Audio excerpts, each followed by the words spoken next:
Morning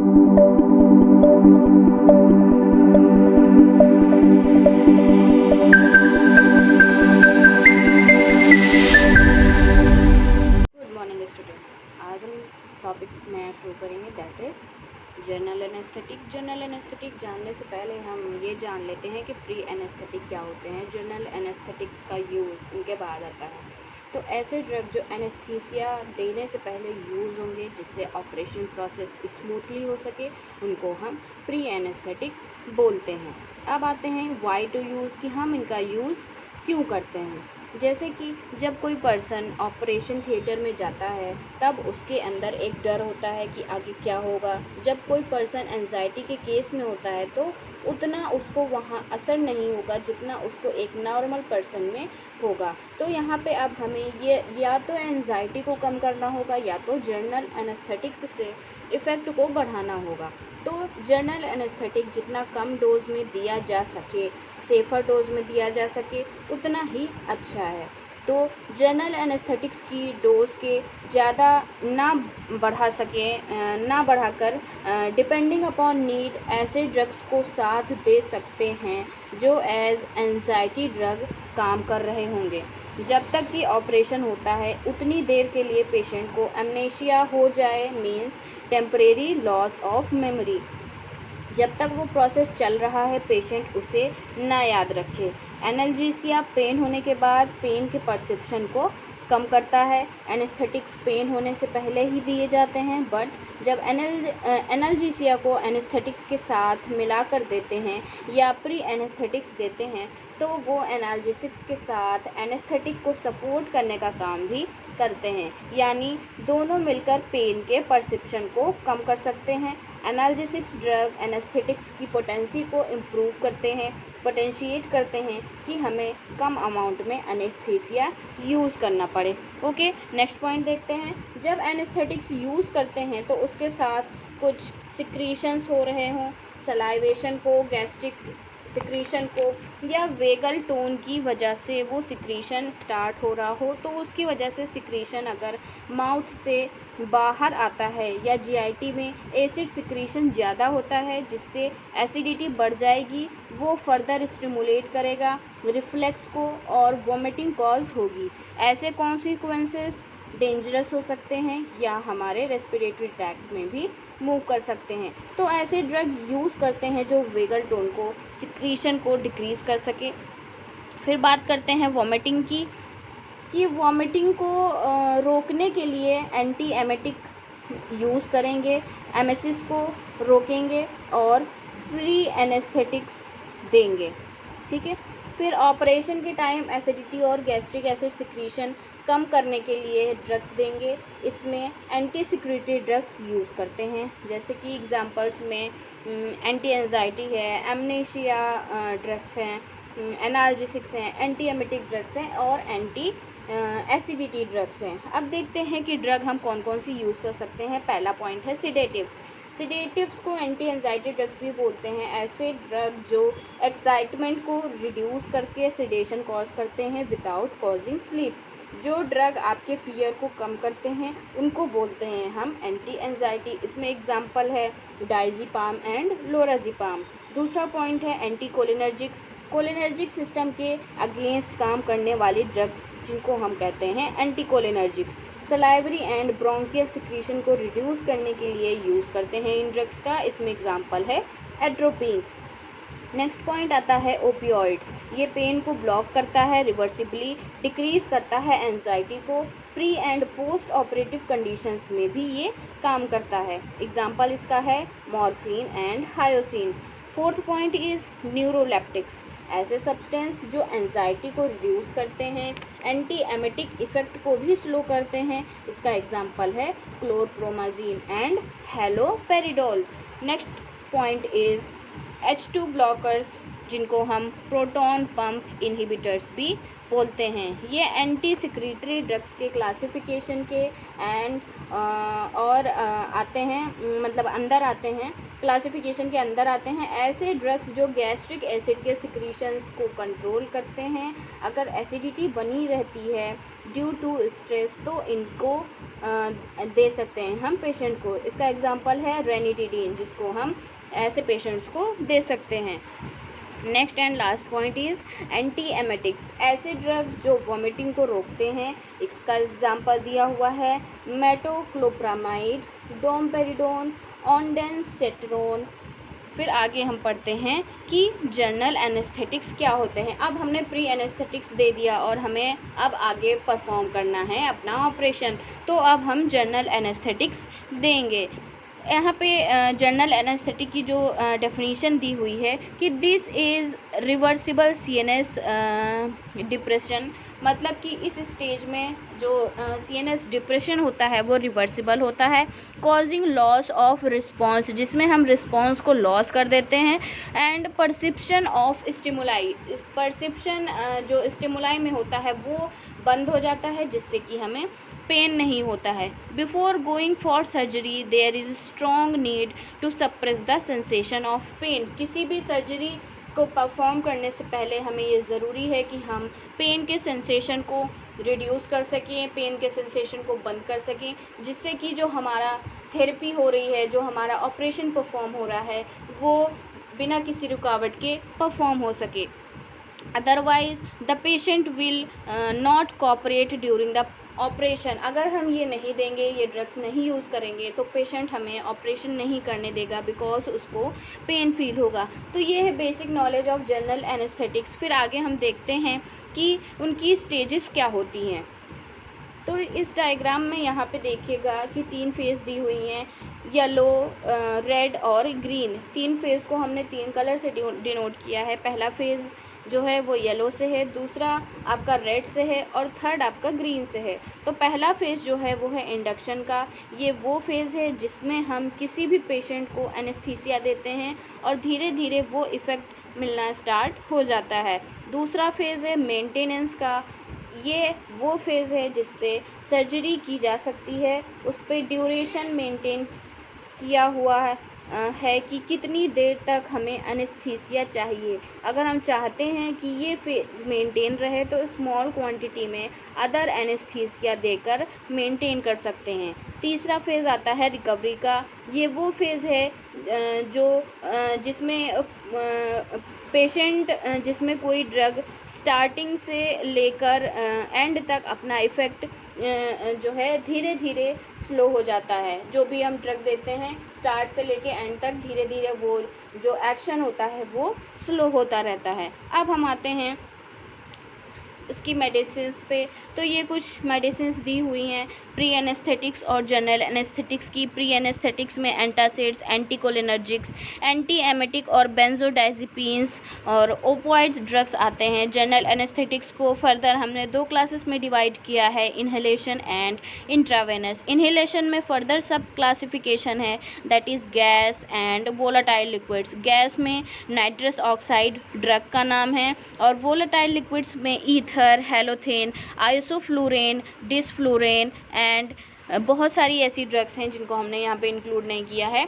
तो ये कुछ इंपॉर्टेंट ड्रग्स हैं जिनको हमें आगे पढ़ना है। फिर आते हैं इंट्रावेनस पे। इंट्रावेनस को भी फर्दर हमने सब क्लासीफाई किया है fast acting drug and slower acting drugs में। फिर स्लोवर एक्टिंग ड्रग का सब क्लासिफिकेशन है अकॉर्डिंग टू देयर नीड्स, जैसे बेंजोडाइज़ेपिन, dissociative anaesthetics and opioid analgesics.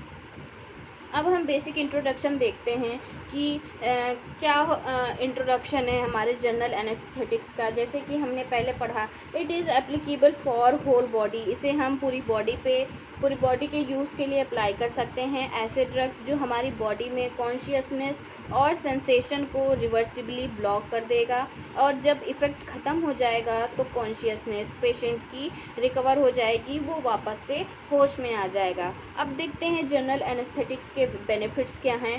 पहला पॉइंट है कि sedation and reduction of anxiety.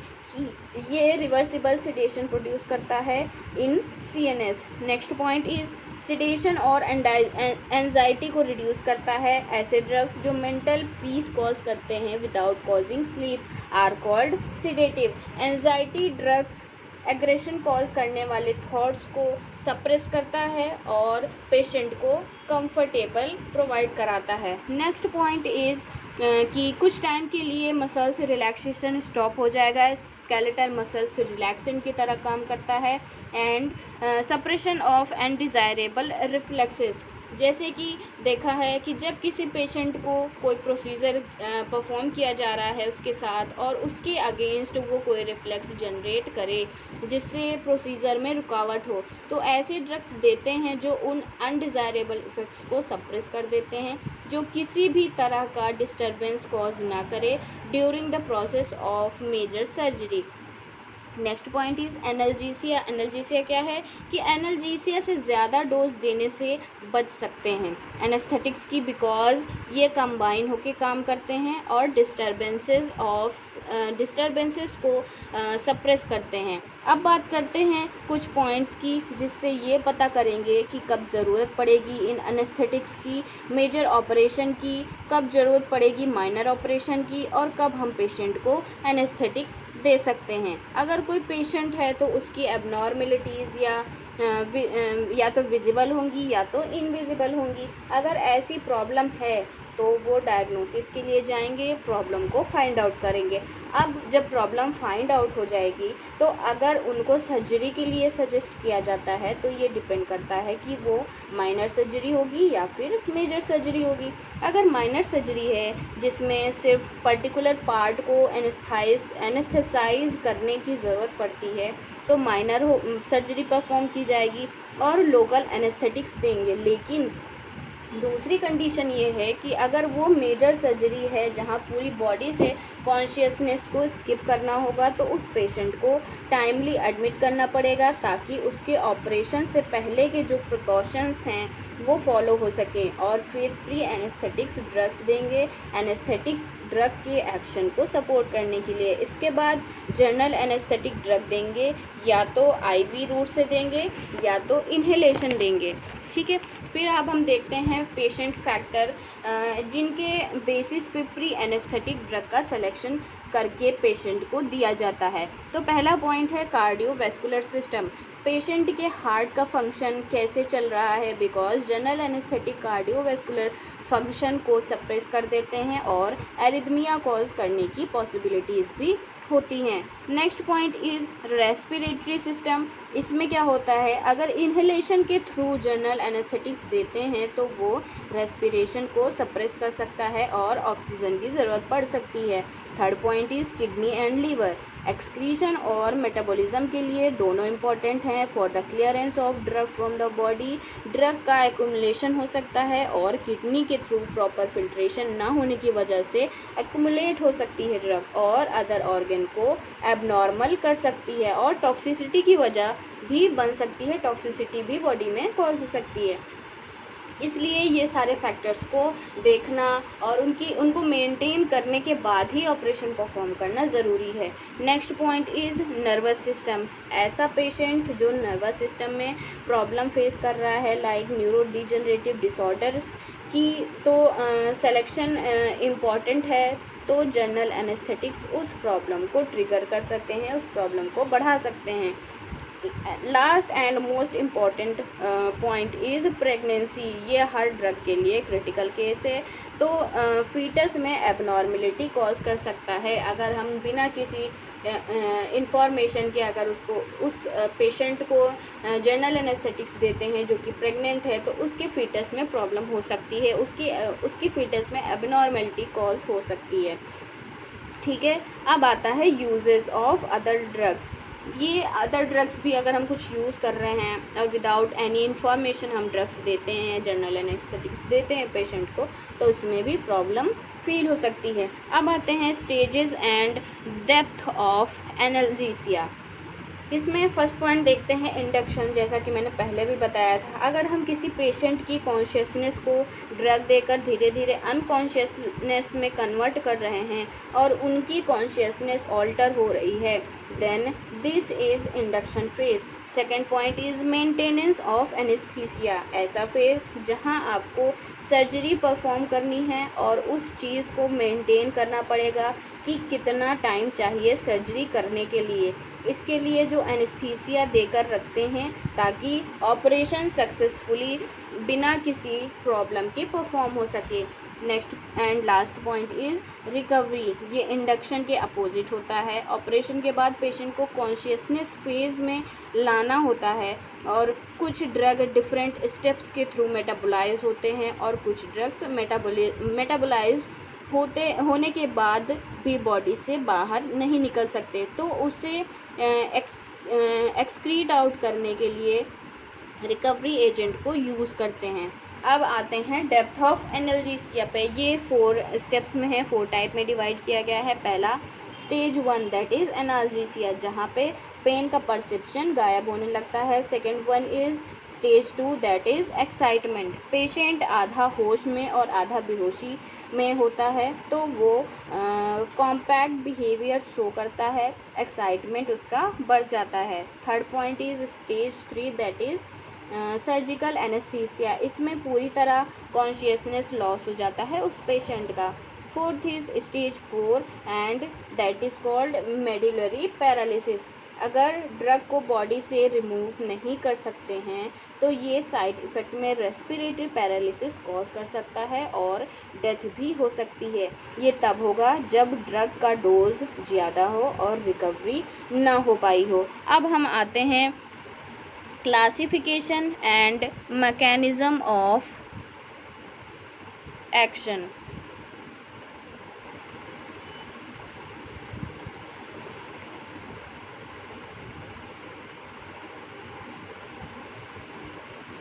तो according to the route of administration, जो हमने क्लासिफिकेशन हमने ड्रग का पहले पढ़ लिया है, जो डायग्राम पढ़ा था, ये हमारा जो क्लासिफिकेशन है इसको हम ब्रीफ से देख लेते हैं। इन्हेलेशन में क्या है, ऐसे ड्रग्स जिनको इन्हेल करके रेस्पिरेशन के साथ मिक्स करके देते हैं तो धीरे धीरे कॉन्शियसनेस लॉस होता है और सर्जरी कर सकते हैं। आईवी में क्या है, ऐसे ड्रग जिनको आईवी के थ्रू पूरी बॉडी को अनकॉन्शियस करने के लिए दिया जाता है। आईवी को हमने जो डिवाइड किया है फास्ट एक्टिंग और स्लो एक्टिंग के हिसाब से, तो इसमें फिर जो है इन्हेलेशन पे पहले आते हैं, जिसमें हमने गैस में नाइट्रस ऑक्साइड रखा है और लिक्विड में ईथर हेलोथेन और डिसफ्लूरेन आते हैं। दूसरा है फास्ट एक्टिंग जो कि इंट्रावेनस का पार्ट है, इसमें थियोपेंटेन और इथोमाइड है जो रैपिड एक्शन शो करेंगे, उनको हम फास्ट एक्टिंग ड्रग्स बोलते हैं। Next one is slow acting, जिसमें बेंजोडाइज़ेपिन की कैटेगरी में डायज़ेपाम, लोराज़ेपाम एंड मीडाज़ोलाम है।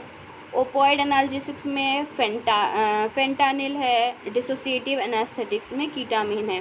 फिर आते हैं हम फार्माकोकाइनेटिक्स ऑफ इनहेल्ड एनास्थेटिक्स। इसमें क्या होता है कि लंग्स के थ्रू बॉडी में ड्रग डिसोसिएट होगा। ड्रग सबसे पहले एल्वियोली में पहुंचेगा, फिर बॉडी में और फिर ब्रेन में पहुंचेगा, दैट इज़ सीएनएस। यहाँ से आप जो डायग्राम बना हुआ है इससे आप देख सकते हैं कि कैसे कैसे ड्रग आगे बढ़ रही है और अपना एक्शन शो कर रही है। फिर पोटेंसी में क्या होगा कि जो डिनोटेड बाय MAC मतलब मिनिमम एल्वियोलर कंसंट्रेशन, ड्रग का वो कंसंट्रेशन मूवमेंट को रिड्यूस करेगा 50% पेशेंट में जिनको एक स्टैंडर्ड इंसिजन से चैलेंज किया गया है। ओके, ED50 क्या होता है कि effective dose in 50% of population. फिर आते हैं factors affecting partial pressure of anaesthetics in brain. तो इसमें जो पहला पॉइंट लिखा हुआ है कि partial pressure of anaesthetics in inspired gas. Partial pressure of anaesthetic in inspired gas means ऐसी ड्रग जो इन्हेलेशन के थ्रू दिया जा रहा है उसका पार्शियल प्रेशर अगर ज़्यादा है तो एल्वियोली में ज़्यादा पहुंचेगा और ज़्यादा डिस्ट्रीब्यूट भी होगा।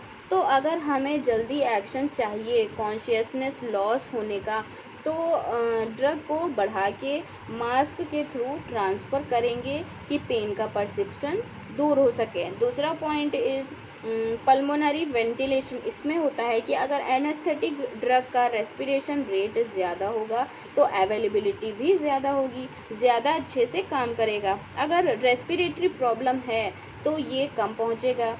Third point is alveolar exchange means gas का एक्सचेंज एल्वियोलाई में होना। अगर एंट्री में जनरल एनेस्थेटिक्स हिंडर्ड होता है तो इक्विलिब्रियम जो मेंटेन है गैस का वो डिस्टर्ब हो जाएगा और गैस वॉश आउट हो जाएगी रेस्पिरेशन से। अगर स्टडी स्टेट चाहते हैं तो कंटिन्यू सप्लाई देनी पड़ेगी हमें एनेस्थेटिक्स की।